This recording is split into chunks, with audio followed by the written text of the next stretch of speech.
Thanks again for tuning in to the Recharge Your Life series. I'm your host, Phaedra Antioco, and right now we are going to talk with Di Riseborough about finding joy and forgiveness after trauma. And I want to give a little tiny little warning here that the subject matter in this interview is pretty heavy.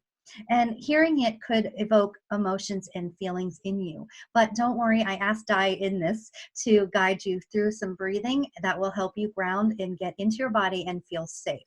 All right, so we are again talking about finding joy and forgiveness after trauma. But first, let me tell you about Di. Di Riseborough is a #1 author of the best-selling book, Forgiveness, How to Let Go When It Still Hurts, where through her powerful story of overcoming a number of life's challenges and ultimately facing the man who murdered her grandmother, she shows readers how the impact of forgiveness and facing your fears can change your life and reclaim your personal power. So join me here in this beautiful humanistic experience of an interview with Di Riseborough.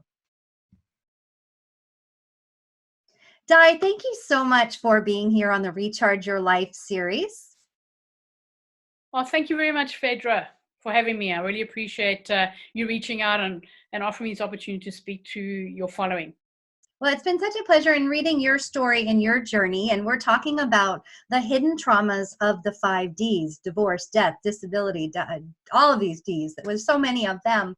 How did you experience trauma initially in your life and get into the work that you do? Well, that's true. That's an interesting question. So in 1995, the traumatic event, I guess, for me was, experiencing the murder of my grandmother.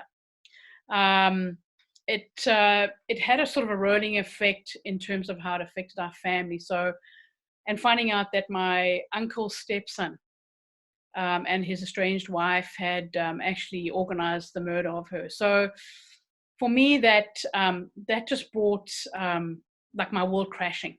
You know, normally when something traumatic happens, people sometimes rally, but in our sort of family, it sort of kind of pulled us apart because you had a brother. So it was my father's mother, and his brother, felt the guilt because the stepson, so there was all this emotional stuff going on for us. I think the hardest thing for me when I was dealing with that trauma was the anger that I had. I had a lot of anger. And I come from South Africa originally. And so we don't have a social system set up where you have counseling and how to deal with this kind of stuff. So you just manage. You just get up every day and you get stuff done. But we don't realize that actual impact.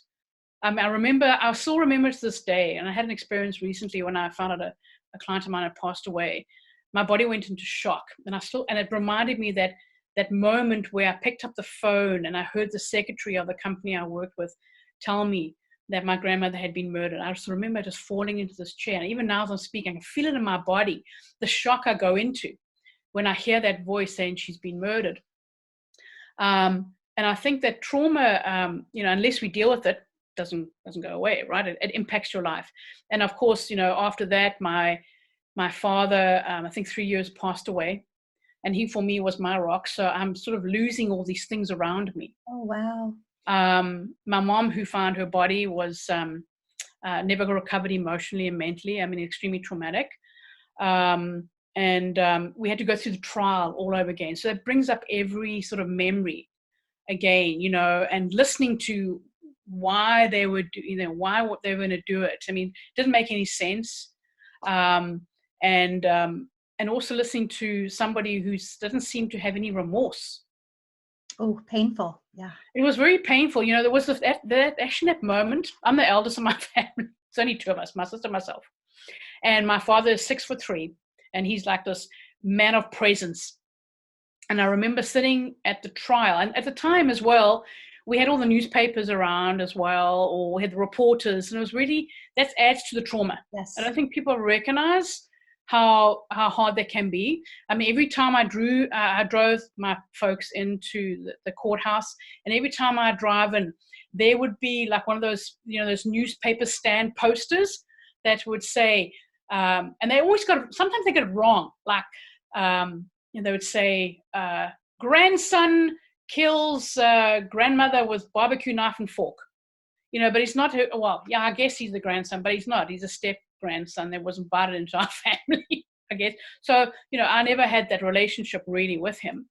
But every day you drive in and there would be something about the trial, right? And these headlines were so like, what's the word? They want to catch your attention. And for the family, it just plays back into the trauma of going to the house and dealing with the police and wiping the blood off the walls and cleaning it all up, that kind of stuff. It brought all that kind of stuff back for us. And I remember the one day going into the courthouse and I have nothing against lawyers and they're going to do their jobs, but the lawyer for the defense, the judge, we don't have a jury system. The judge was very cool guy. He was 70 odd, but he was like really sarcastic, the way he would respond at times to the court. And I remember at that moment that the defense was not allowed to show my mom any pictures of my grandmother. And because she's traumatized already as it is. Right? They protect her at least. Yeah. No. And so the defense kept on trying to show her photographs, like, how did you find her, what time, and all that kind of stuff. And the judge eventually cut him down and stuff like so. Going through all that and how people want to go around the system to sort of, get in there was really traumatic. And then watching my father hear how his mother was murdered. Oh. Because we thought she'd been killed a different way. And the truth was she hadn't. So what actually happened is he had stabbed her in the throat and from the front. We thought from behind, so she wouldn't have seen him. But this was somebody she accepted into our family and treated him like a grandson. And can you imagine, watching somebody who you've loved come at you? Mm-hmm. And so my father collapsed. I had to give him a tranquilizer, and that was the first time that I really struggled. Because he'd been such a rock for all of us, and see my father actually collapse. Added, lots of trauma we all go through. And then, of course, the trial happens and then life goes on. My father died, I think, 3 years ago. His body just gave out. We talk about the body. You think that had something hugely to do with his health? I would say, he had some health issues before, but I think that just made it quicker. Just shut his death came on. Yeah. His death came on quicker than it could have happened, right? I mean, I don't know how he managed to stay alive, but he did. And then, 3 years after that, in the same year, I lost my job. I was like, okay, what is going on? But it wasn't because... Worms, yes. Yeah, because the company that was in the country was moving back. We were pulling out of South Africa. They were American. They were pulling out. And, all these things were happening. So all this, when it rains, it pours, right? So all that stuff was happening. And it's like, how do you manage it? And I was just like living automatically, not even being present and just getting through it. But I just know that at the same time, all these repressed emotions that I was feeling, like my anger, if I think about all the emotions I was feeling, of course there was grief and shame and guilt and all this kind of stuff that was happening for me. But at the same time, there was predominantly anger. And I was afraid of my anger, because I don't know what I'm going to do with it when it comes out. I think a lot of people are afraid of anger. It's a healthy emotion to have. It's how we deal with it is the problem, right? Mm-hmm, absolutely. And that's what we're talking about. Because when people come to see me, usually there's a physical pain, or I'm so anxious and I'm so stressed I can't get out of it. And I find there are these hidden traumas, and you are really painting a clear picture of how all this perfect storm for several years in your life happened. And now, even with the media and everything being so instant, I can imagine how painful that was for you, even back then, just to see these signs and the false images. And you really can't escape it. It's in your face. Yeah, it's in your face. We didn't have social media in 95, right, as such, but it was in your consciousness all the time. But I think that the issue that I was struggling with at the time was how to deal with that anger. And my anger actually turned into rage. Mm-hmm. So when we don't deal with that anger, we get irritated, we get a bit annoyed, we get frustrated, and then it starts to build. The intensity starts to build. And I would just keep swallowing it down. And now they would come up, and I noticed when it come up in my road rage. I'll be driving a car, and it's like, get out the way, and I go, well, hold on. Then my conscious brain going, this is not good. But my emotional body's going, I just want to hurt somebody because I'm hurting so much. right? There's a new place. It's true. In the US, they are called Rage Smash Rooms. And Yes. there are storefronts now that you get a bat, a crowbar, or a sledgehammer, and you can smash things. And I was going and I thought, oh, I don't have that in me. I don't have any anger. And whoa, I made a playlist with angry music, and I had all this rage inside me of all the little traumas and that I've had in my life. And it started to come out that week when I was driving. So I get it, and it is something we do need to express, but have awareness of it first, right? Of course, definitely. Instead of stuffing it. So Yeah. do these traumas still, you're a professional, you help people overcome trauma. Do they kind of rear into your daily life here and there? Do they come up here and there now and then? Yes, it did. The thing that would come up be snappy. I'd be really snappy. I'd be irritable. It's like walking with a cloud around me all the time. Other times would be fine, but it just felt, it's like the heaviness would be the heaviness of stuff. It did affect my relationships, obviously, around people. It felt like that I was stuck in this kind of cycle and I didn't know how to get out. So I don't like the feeling of helplessness. So I was like, I don't know what to do about all. So, all this emotion was coming up, and I didn't know what to do with the emotion. I had a lot of grief as well, dealing with the loss of my grandmother, dealing with the loss of my father. My uncle also had passed away basically 2 months after my grandmother had been murdered. He died. So I had all these people dying on me, and then losing my job. So there's a lot of loss and grief associated with my trauma, as well as, and I almost moved to a new country. And talk about nervous system, right? Like, you were shocked. Yeah. So I left everything behind. I came to Canada. I didn't have a job. I didn't have nowhere to live. I didn't know anyone. So I just came with my 2 suitcases. Let's conquer this world, this country. So, there's all this stuff piling on. And then I remember sitting in a workshop one day. And the thing is, for me, all of us have our behaviors, how we deal with stuff in life. And at the time that I wouldn't let anybody see me cry, because it was a sign of weakness. In my head, it's a sign of weakness. We can't be vulnerable, right? And I still remember, even with my dad's funeral, we had a house full of people, and I remember we slept in the house so much. I remember stepping in the van of the car because there were no more beds. And I remember that's only when I allowed myself to cry. Of course, I let at the funeral home, there was a bit of that and the procession and saying goodbye to him. But in terms of around people, I wouldn't let them see me cry. And I remember sitting in this workshop, and all of a sudden, the tears just came and I couldn't stop crying. So somebody just gently handed me a card, and it was a card for a therapist at the time. And it took me, I think, about a month to go and see to actually make that call and go and see my therapist. And it was the best thing I ever did. And that's why I do this work today, because if I hadn't done my work, I wouldn't be here where I am today. The amount of joy and happiness and peace I have in my life is because I've done that work. That's the only way we're going to do it. How did you find that joy? How did you get there after experiencing so much and all that change? How did you finally get to a place? Can you give some clues? Okay. So the first thing is you have to make the commitment to doing your work. And I see with my clients that come in here, and I ask the universe or the powers that be to bring me clients that are willing to put themselves first, to show up, to do their work. It's hard. It's not easy, but they're worth it. You're worth doing this work. It's the only time you're going to have this opportunity. You can do it when you're 90, you can do it when you're 70, you can do it when you're 60, but why wait that long? Do it now. Get it done with. Yes, commit to it. Yes, it might be hard. Don't go on the trips. Use the money to go and do your therapy. Use the money to go and do your courses or whatever the healing modality you're using. We all have money. We put it to that. For me, it was 3 years. I committed to myself. I remember walking into I've never been to a therapist before. And I was one of those people who was like, I can handle this. I don't need therapy. I've got this. I can deal with it because I've always been very resilient. I can handle this. And I remember being my therapist and walking out after the session and sitting in my car. And I remember putting my head on the steering wheel and just saying these words, because she had me admitting to 2 things in 15 minutes, which I'd never admitted to, like myself, let alone anybody else. Which, how did you find that out, right?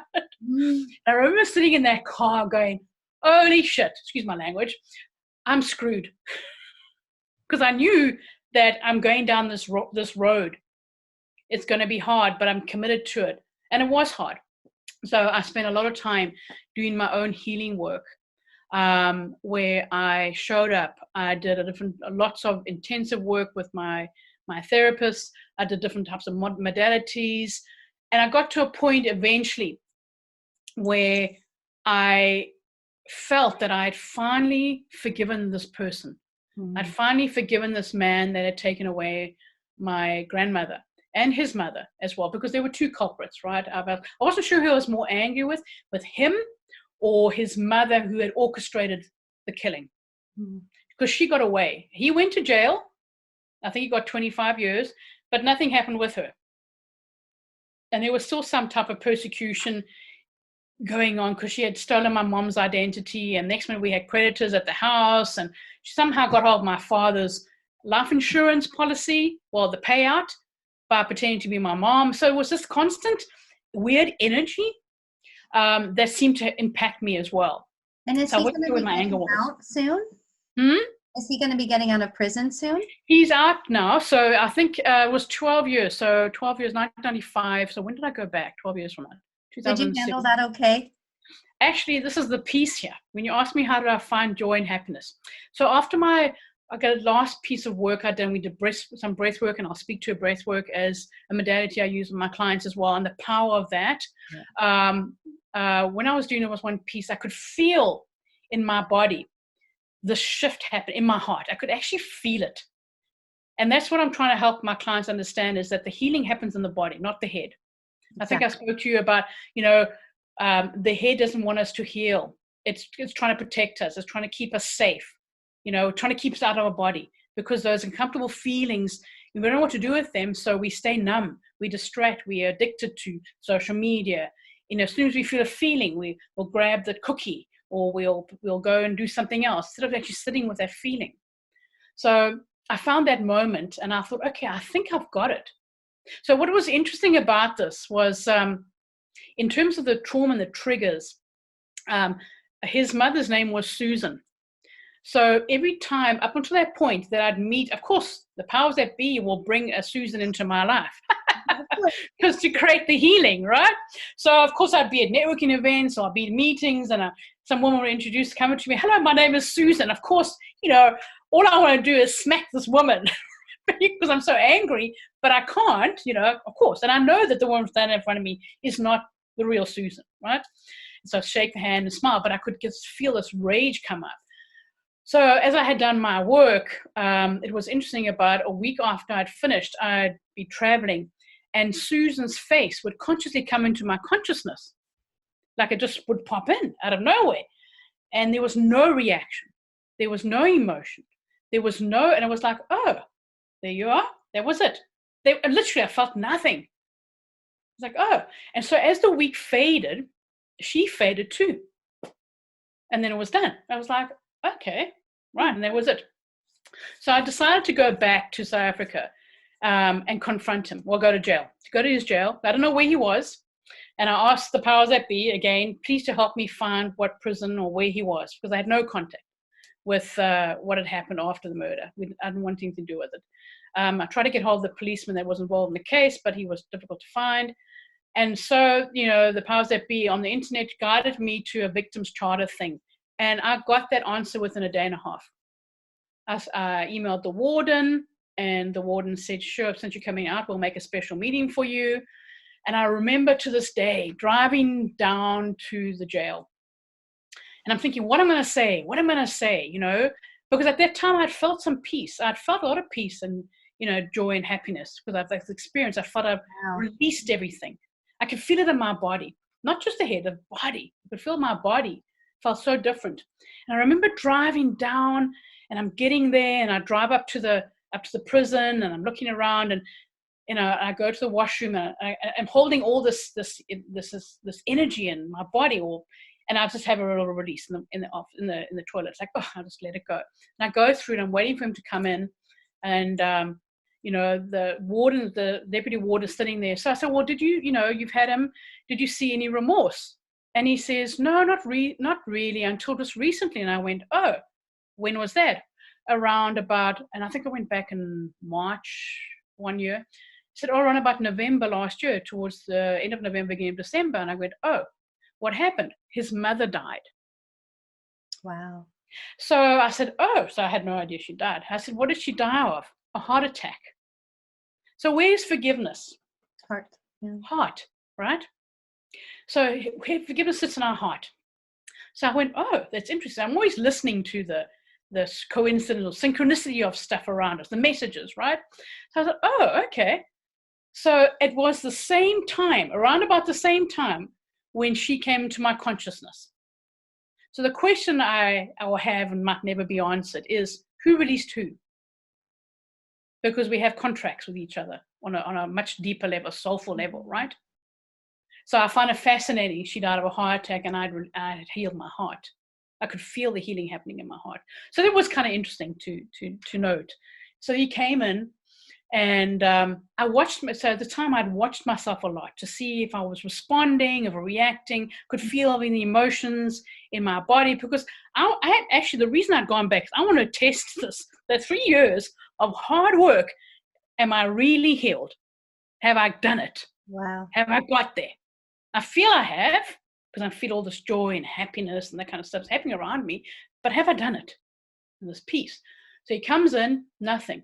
So I'm sitting across the room from him, and we start talking, and eventually I get up and I sit right next to him. And to this day, I can't remember exactly what I said to him. I think I did ask him if he found what he did was worth what he got, because one of the things he was supposedly promised money if he had killed her. And he said no. And then anyway, I can't remember. I just told him basically how that action had impacted my life, how it destroyed our family, the things we lost along the way. And anyway, so I said to him at that moment in time, I said, I have forgiven him. And I came out so lovely. Wow. It was, I could feel this love as well, which is kind of interesting. And I had said, oh, I forgive you. And I think you need to do the same. You need to forgive yourself. And he said, no, I can't do that. And I said, well, take your time. So then we're about to finish. And he said, can I give you something? And so I said, sure. And so the warden let him go, and he came back, and he'd been drawing and making woodwork stuff in the prison. So he came back, and it was this card he gave me, which was of a butterfly. He had drawn this beautiful butterfly. And then he wrote, thank you for coming to see me. And that was it. And I was like, okay. So I'm getting up, and then I feel this need to, but I say to him, can I give you a hug? Wow. And he's like, okay. Well, we don't have a relationship. As growing up, and he came into our lives when we were like early teenagers, I guess. I saw him maybe once every 4 years. So I don't really know him. So he's not somebody I love, So he says, okay. So I just take him in my arms and engulf him in my energy. And I will tell you right now, Phaedra, and even as I speak now, I can feel my heart just go, right. that I stood there, and there was this moment of grace when you are divinely channeling love. I'm holding him, and I asked him to breathe with me, and he breathes with me, and he starts crying, and he's sobbing, and I'm just holding him. I felt so much love for him in that moment. Like I get really emotional even now when I speak about it. Emotional. I know. I get so emotional. That is so hard if you have to forgive somebody, and you're giving this visual system, and that's where it takes to get to joy.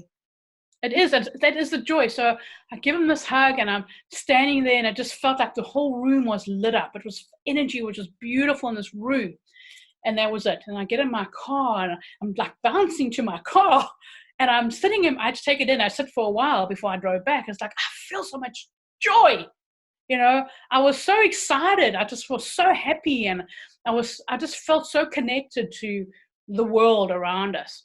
And then of course life goes on. I go back and I do my work, and I realized I had done my work. I'd gotten there because one thing I try and teach people about forgiveness, because there's a lot of misconception and myths around that. And of course, there's different ways we all can forgive.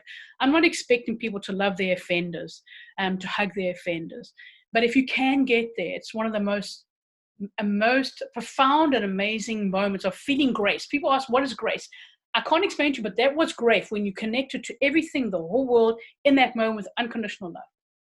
Because there's really no such thing as unconditional love. It's conditional. The only thing going to get conditional love is from your pet. Your pet is the only thing that's going to give you unconditional love. Everybody has a condition attached to it. Yes. So how does one begin the process of forgiveness? It can be, oh, nope, I'm not doing that. I'm not going to forgive. How do you guide your clients? And maybe you can give some suggestions to help the people listening. We all have people we need to forgive.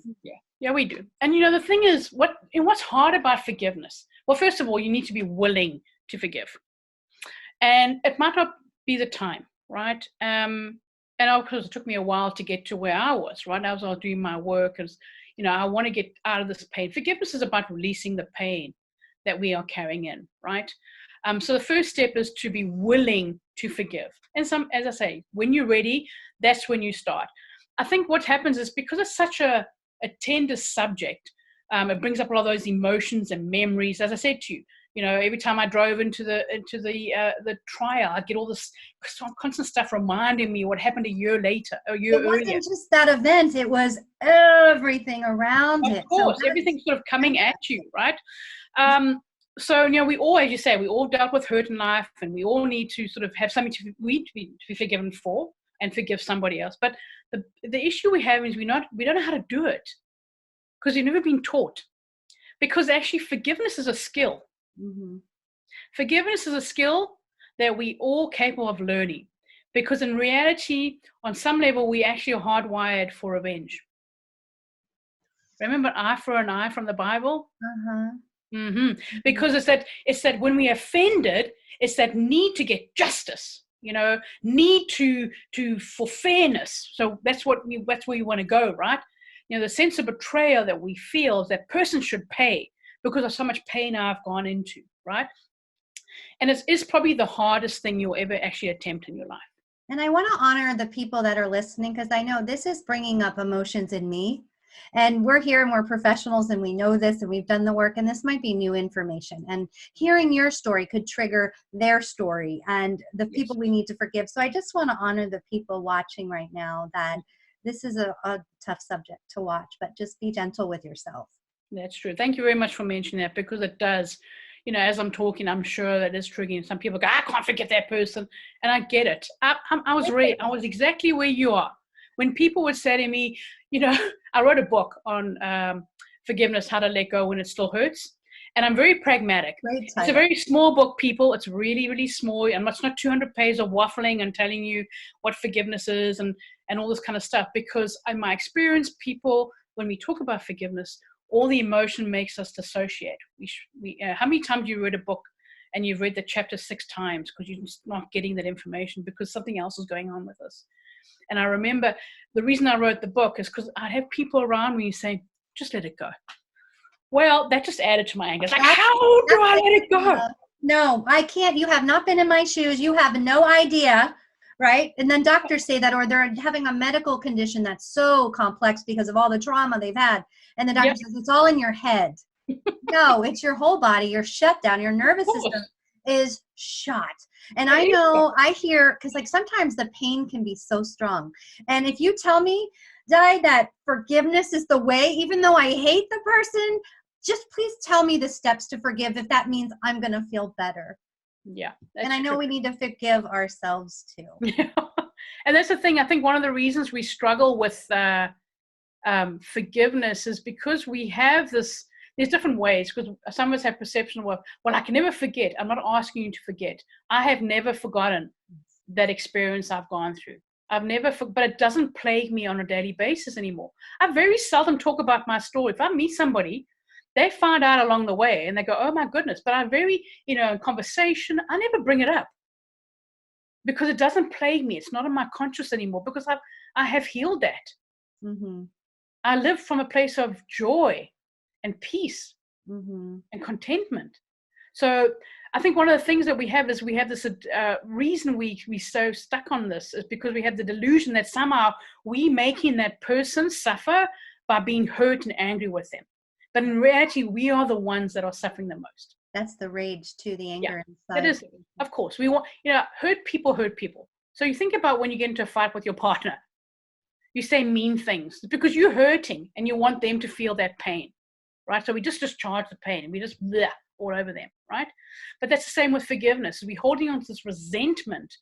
But when we hold on to the resentment, then we bound energetically and emotionally to that person or condition by such an emotional link that's even stronger than steel.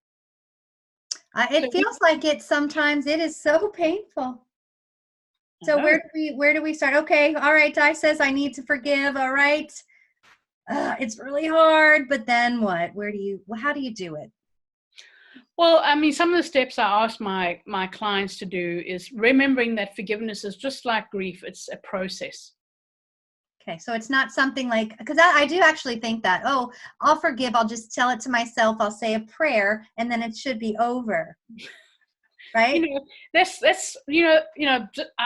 sure that works for some people, but for me, I only can speak from my own experience. I can't talk from anybody else's experience. I speak from my experience about what happened to me and how I got to where I am today, and whether my path. I don't believe in things. There's no right or wrong, but this is what worked for me. One thing I find and I try and help people understand is that the mind, which we know is not always our best friend, it lies to you every day, the body doesn't.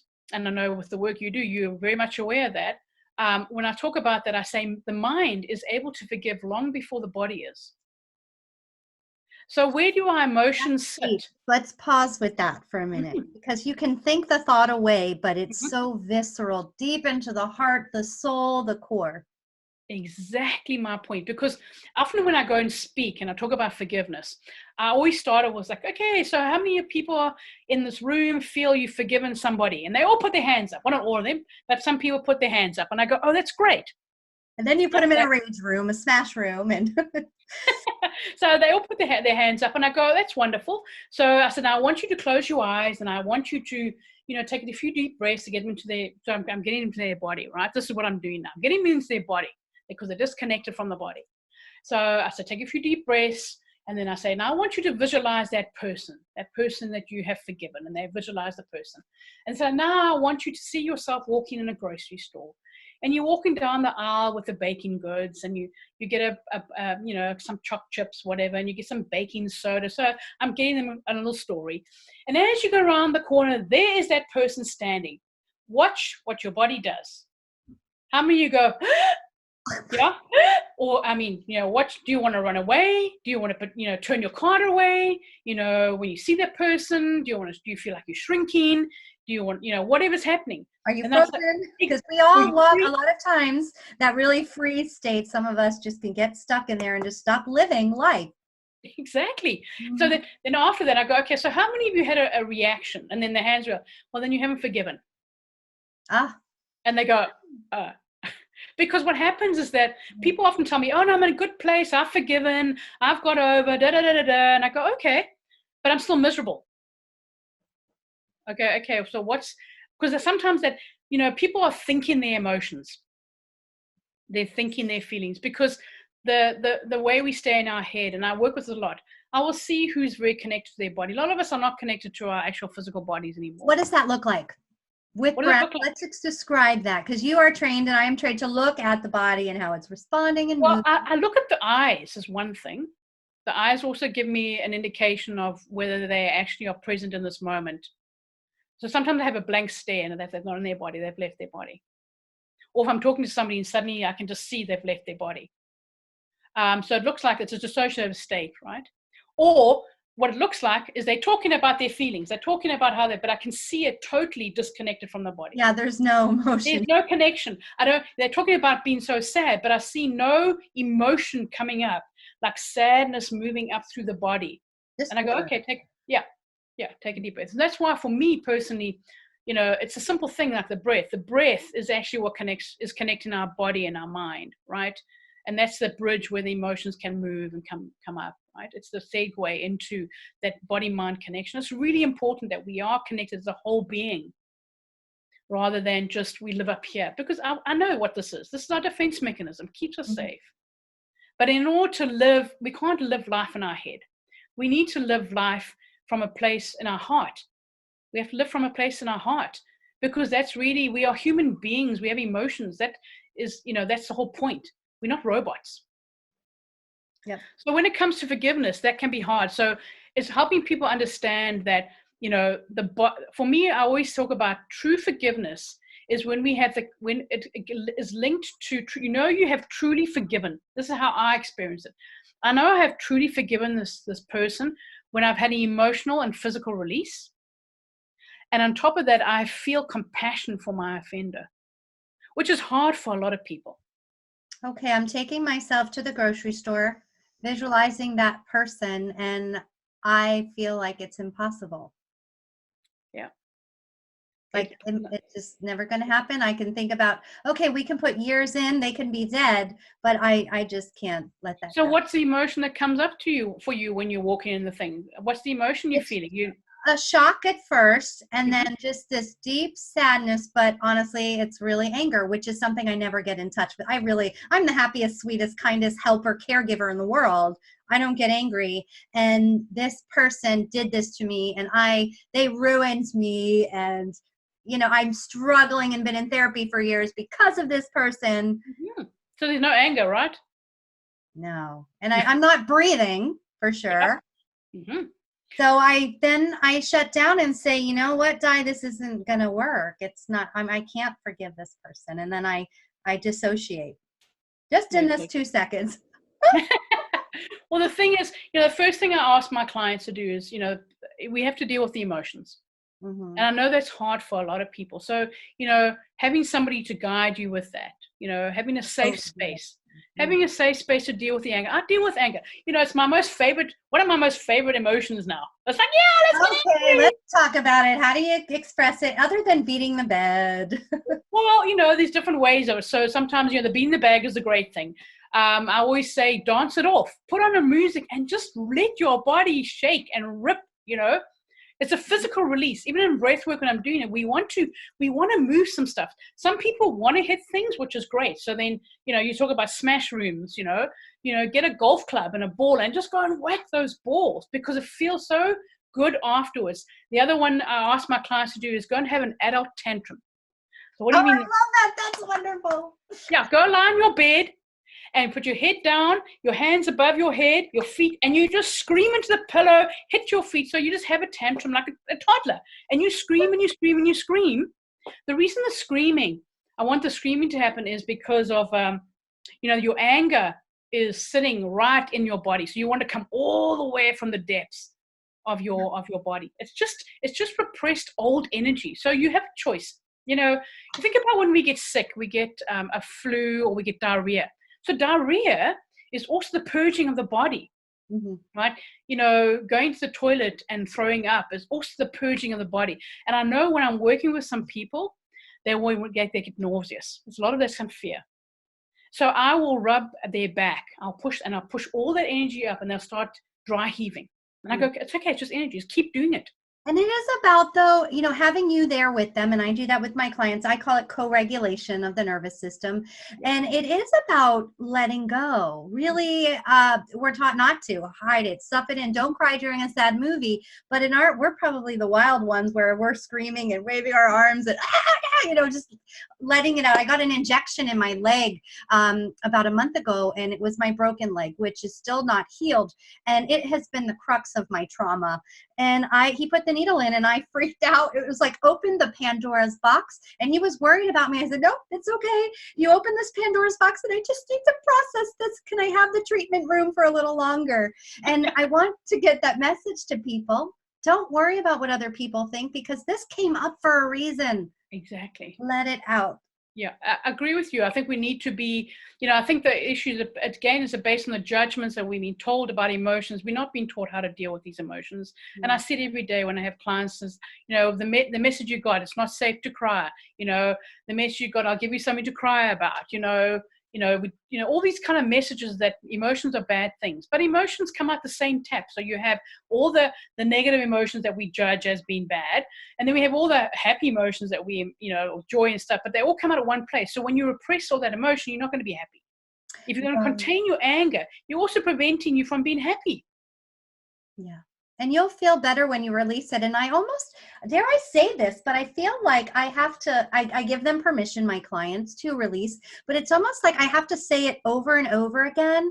And it's almost like I have to beg you to release that, because you're just holding it all in, and that just gets stuck in the body, and that just manifests pain. So I have tissues, and now I get them ready, because they're so stoic, and the tissues are way on the other side of the room, and I know that they're self-conscious about the tears coming down, but boy, we get messy, snot, vomit, whatever you got to do to purge. I agree with you 100%. I mean, hopefully that the relationship we build with our clients creates a safe space. Now, you say, repeat it. I remind my clients that, where do you ever get the opportunity for that period of time where you are not being judged for, you're going through your world again? This is an opportunity for you to be able to fully let go and be held, because we're holding space for that healing to happen. Because only they can heal. I can facilitate it. I can help you, but only you can take that step. And this is where we find that courage. You deep down, you find that courage, and you just do it anyway. Yeah. And then afterwards you go, is that it? Like, yeah. I mean, why have I been holding on for so long? It's like, yeah, exactly. Well, you were the one who went to the prison. So, I mean, you have some courage there. So, okay, so let's go back to, because we kind of got off on track on me. I am gonna forgive, and I know there's people watching. So, okay, we're gonna play with this. I'm gonna try to forgive now. How do we really do it? Okay, so first of all is obviously, as I mentioned, doing your emotions. You work through your emotions. Something I also, we can do something like shadow work. So what I mean by that is, the people that hurt us, we also have to look at the aspects on them that are actually in us. So one thing I did when I was working in my own work is to say, well, in what way am I showing up in my life that I'm just the same way as they are? Oh, which is hard, because everybody is human. So I looked at the killer and I went, okay, so in what way do I kill people's dreams? In the way I might do with my words, with the things I say to people. In what way do I impact people's lives by trying to, his mother was the instigator of the whole thing, where I manipulate a situation to get my way.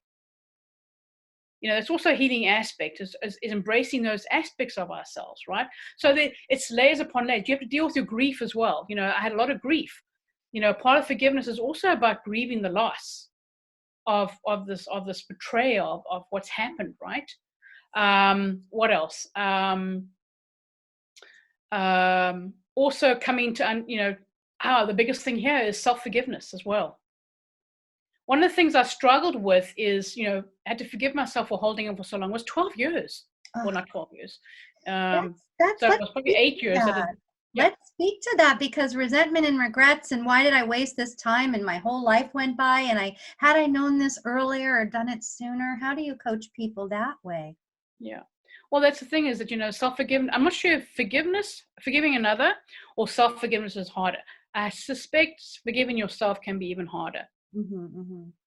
Because we have that inner critic. You just told me, that inner critic is like, I've made a mistake. I did this. I mean, one thing I struggled with in terms of forgiving is I have certain ability from a very young age. And that morning, my grandfather came to me in spirit. And I actually thought it was my mother, because it's tobacco smoke. I thought she'd been smoking. It's like, I'm going to give her hell when I get home after work. Well, those are the triggers and things. But is your grandfather came to you in spirit when you were going to the prison? No, the day of the murder. Oh. The actual day of the murder. And so in terms of my guilt was that I could have saved her. Oh, see, this is what I'm talking about, those deep hidden layers, that everything you believed and said to yourself and experienced during that time. Mm-hmm. So that's another huge layer. And this could go to divorce. It could be losing someone that you love. It could be, I lost my house because I lost my job and I couldn't pull myself out of my rut to get a new job. I'm failing. Yep. Layer upon layer that just kind of kills us inside. Yep. Adds to it. And the other thing is, when it comes to that self, that forgiveness of self is going, I didn't know at the time. I kind of knew, but if I look at it from a high perspective, my grandmother and I, we had a great relationship, but we also had a contract on a spiritual form, right? Yeah. And whether I would be able to have saved her is the question, because it could have happened the next day. Mm-hmm. I don't know, but I also had to forgive myself that in that moment I was doing the best I can. Mm-hmm. I mean, there's regrets. Of course, there's regret. And I love to renegotiate the trauma. So what I would do with you is take you back, in a nice therapeutic, safe way to maybe you could have saved her in that moment, and your body can experience it in a different way. True. And that emotion. Yeah, exactly. Remove that guilt, and Yeah. also forgive yourself. Self-forgiveness, also recognize, I think the thing we forget is that we're human. We all make mistakes, but we don't have to keep paying for the mistake over and over and over. There's suffering here. Life, I think I wrote the human path, our human destiny. We can choose to suffer, to live life suffering, or we can choose not to. It's always a choice, right? And so, one thing I always try and tell my clients is, when you're in a situation, I want you to ask this question: who's suffering in this moment? And if you hear the answer, me, then you must talk to yourself and go, well, why do I want to suffer? It's also our belief systems come into play here. And our childhood experience. What was your environment like? Was the person your main caregiver suffering all the time and yelling and screaming and negative and miserable? Yeah, and then sometimes people, it comes down to also a worthiness aspect. So when we do this work, when I ask people to do this work, I'm saying you're so worthy to heal. You need to understand and learn and believe that you are worthy to heal. And I think, sometimes we don't have that belief. We feel we deserve to suffer. We deserve all this pain. But I think, and what is it serving? Mm-hmm. Why do we need to suffer for 50 years? The releasing of pain is a choice as well, right? But sometimes I say the willingness is not always there. But look at how committed you were to fly to South Africa from Canada, or first of all, make the calls, get connected to get the people so you could actually get there. That is not something that's just, I'll just try this. You are really committed. Yeah, because I know what I want to achieve. I wanted to make sure that I have done my work and that I don't have to keep doing it again, because I didn't want to be doing it for 50 years. Like when I have my clients come into my practice, I say to you, okay, I'm going to teach you tools. I'm going to teach you ways to deal with the challenges in life, because we all have them. And I'm going to teach you that pain is an option. I mean, suffering is an option. You can choose to continue to suffer. It's up to you. It's your choice. Mm-hmm. But I don't want you coming to therapy for 15 years from now. Right. I mean, unless something else happens. But I don't want to hold you hostage to your own healing. I want you to heal and go live your life with the best way you can, where you feel this release and this healing, that you're no longer a prisoner. Because that's the thing. He was locked in prison, but I was stuck in a cage of emotional prison, right? Yeah. So who was really suffering here? Me. Okay, so I feel very activated right now in my nervous system through this contact. So what I'm going to ask you to do, because I know you do integral breath work, could you lead us through some simple something for breathing to just get us in our bodies and feel safe in this moment? Okay, so integrated breath work is a type of modality I use for my clients to try and release the trauma through the body. So the first thing we do is we breathe in and out through our mouth. So we take a deep breath, and you might cough in the beginning. So you breathe in, again,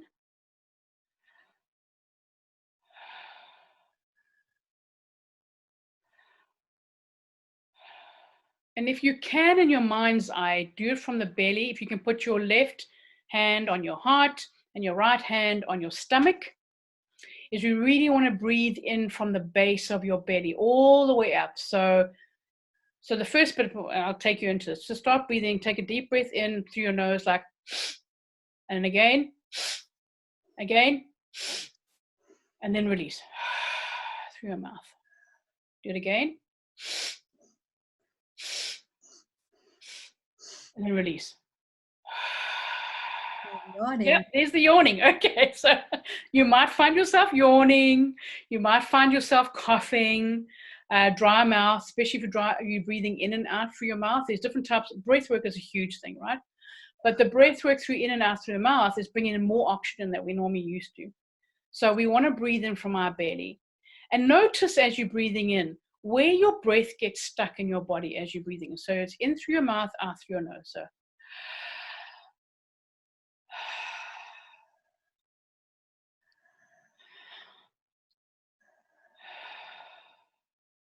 and you want your belly to move first, then your chest, right? And if you can visualize circular breath, it comes all the way up from your belly, over your head, up your back, over your head, and around. So you're breathing around like this. And most of us, just notice if you feel you're breathing from your chest first, then your belly, or vice versa. Because if you're breathing from your chest, that's reverse breathing. That would be a lot of where your trauma is sitting. It's a fear-based kind of breath, restricted shadow breathing. So this should calm down the nerves. So of course, there's different types of breathing, right? I feel it. I feel warmer, more settled, the busy buzziness. Like I was kind of like, this is heavy content, right? And I'm done the work and I'm pretty regulated nervous system, but a lot of people who aren't, this will be helpful and they can do this in their day. Yeah. You know, what's interesting about it, if you lie on your bed, you put your hand on your stomach, your hand on your chest. In the beginning, it'll be hard because you're not used to breathing this way.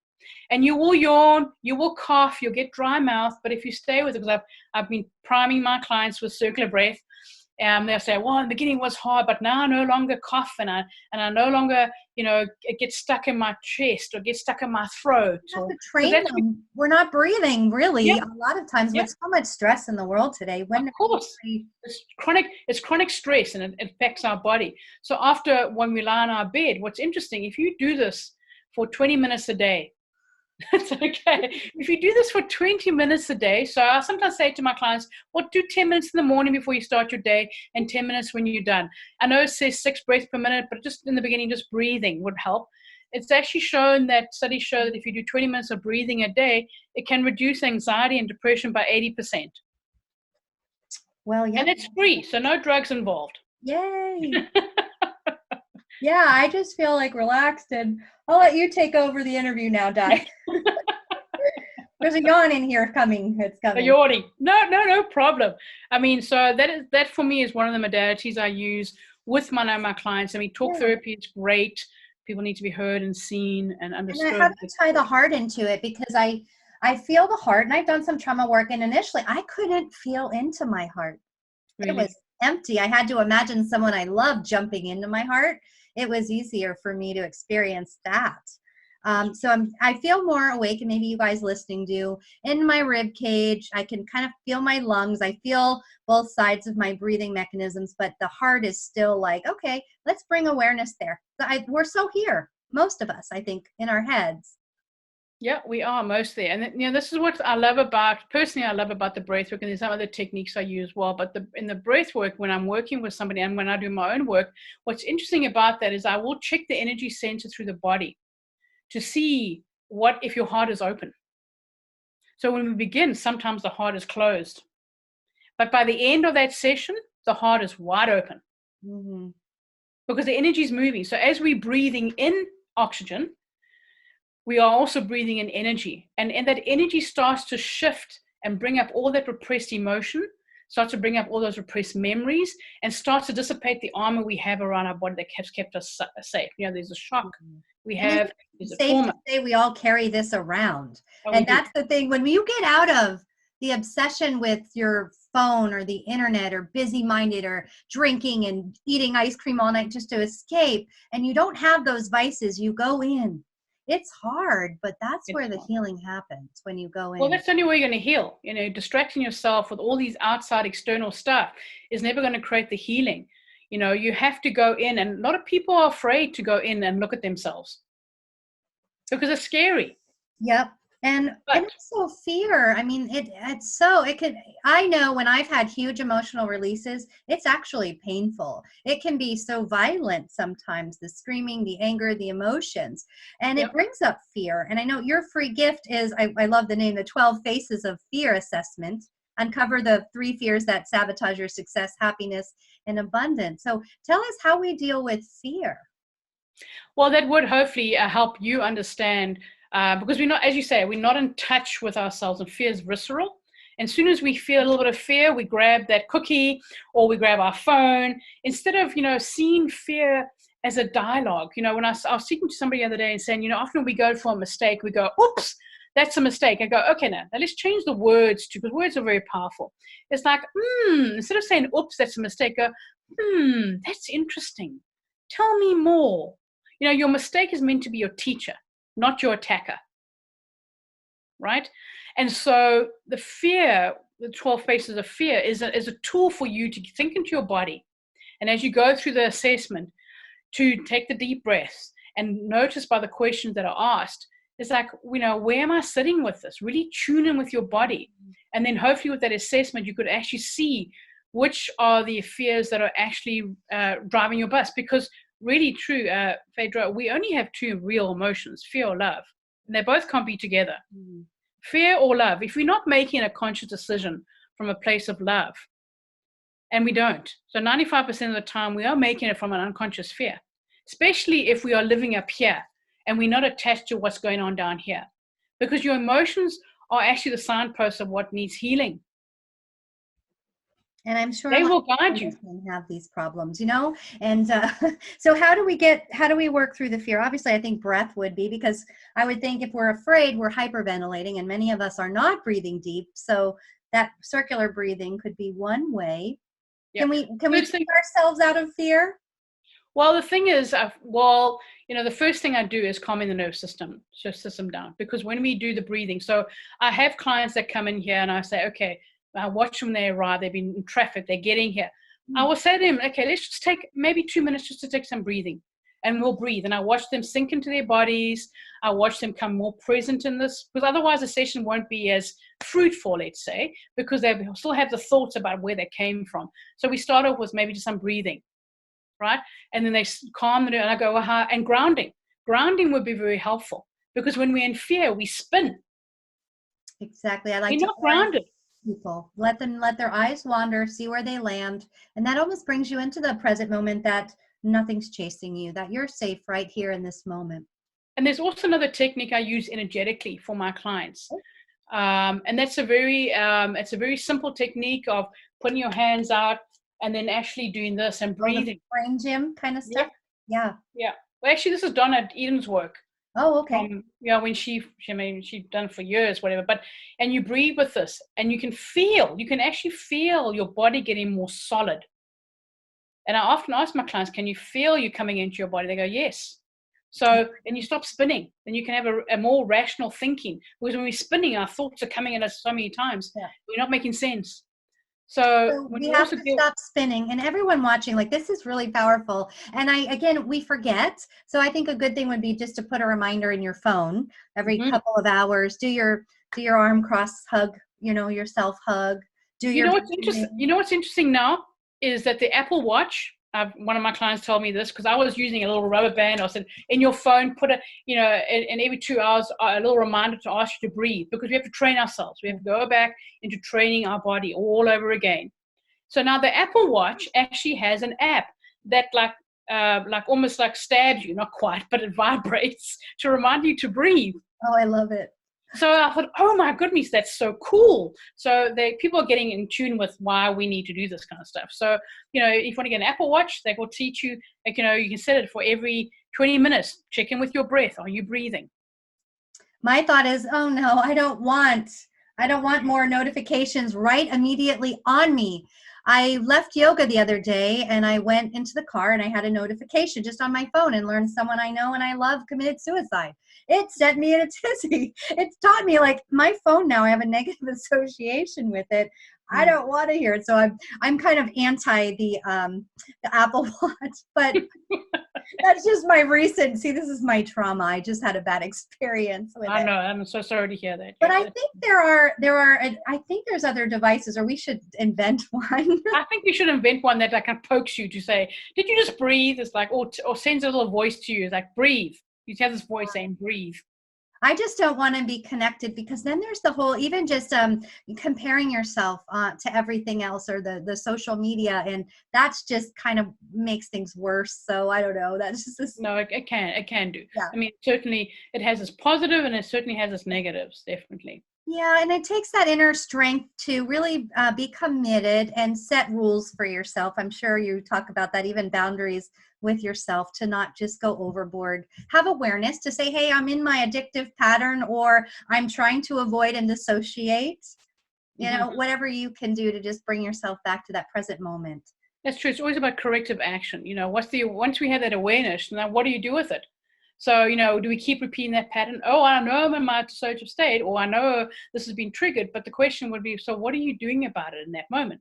Are Mm, you just keeping the same pattern over and over again, or using a tool to actually get you out of it? And a lot of it, as you say, your trauma. I mean, your trauma as well, and your story was, as an adult, but a lot of us will have childhood trauma. Gabor Mate, and Bess van der Kolk and Peter Levine. We all talk about, they all talk about trauma being all our addictions, the addictions we have, because we're all addicted.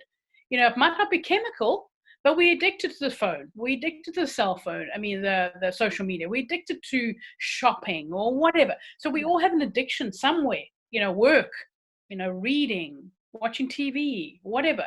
So that is all related to an addiction, is all related to childhood trauma.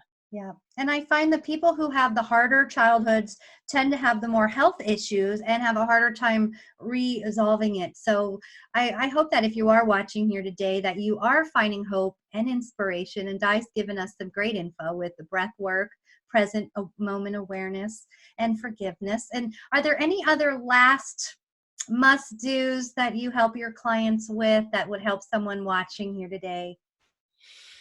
Um, when You've it got comes so to many tools in and your belt, I know, in your tool belt.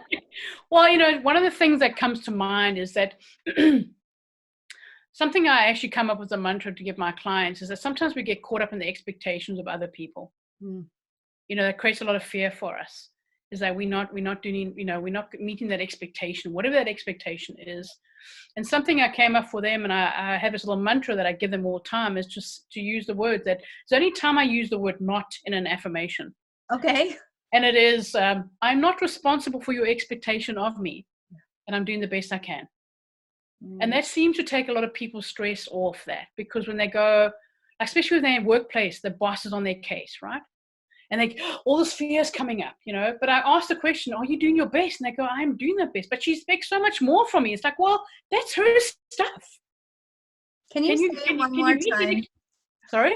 Can you say it one more time, slow, and we'll just process that here in a present moment way? Okay, so the mantra is, I am not responsible for other people's expectations of me, and I'm doing the best I can. Yeah. Take Yeah. some pressure off. Nice deep breath came in. Yeah. Wow. Well, this was wonderful, Di. Thanks for being here and sharing your heart and your story, and for the work that you're doing out there. Oh, thank you. I really appreciate you giving me the opportunity to be able to share this with your following, and hopefully somebody out there. I know it's a hard subject. I know the work that we're all doing can be very difficult for a lot of us. I've been through that darkness as well, that I hope you get something out of what we spoke about today. All right. And any last steps to just put this all together, any last words for us? I think the last work is find that courage. Find that courage deep within you, because you're worth this. You're worth your healing. Mm. Just do it. Di Riseborough, thank you so much. You are amazing. I appreciate you for being here and sharing and stirring up emotions. I feel like you took us on a journey today with your story and with your suggestions, and we'll just take it one day at a time and really just Exactly. start breathing. Stop breathing, people. Thank you very much. I appreciate that. That was intense, but just beautiful at the same time. And I hope that you're doing okay after this. I hope that it got you to really look at things in a different way, a different perspective.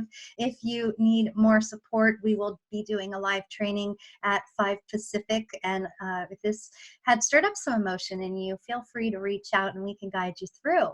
And, you know, this was just what life is about. And the reality is we might be bringing new awarenesses to you, but these hidden traumas and the many layers around even just one trauma that you might have had, they need to be dealt with. And I love Di's talking about forgiveness and her journey and really that self-forgiveness piece that we are all still working on. And, you know, we have much more to come here in this series. And I really hope that it is making a difference and recharging your life to give you a new perspective. And if you love this series, consider purchasing the All Access Pass so you can own these interviews, all these great little tips, tools that you're learning. You can keep using them every day, put them in your day so you can make those changes. And also you'll get Mapping Trauma in Your Body as a free bonus, as well as a one-on-one 45-minute session with me. And we can talk about these emotions. We can talk about the traumas and experience you've had and see if maybe they are to this day still impacting you. All right, that's it for now. Be gentle with yourself today and just remember to breathe.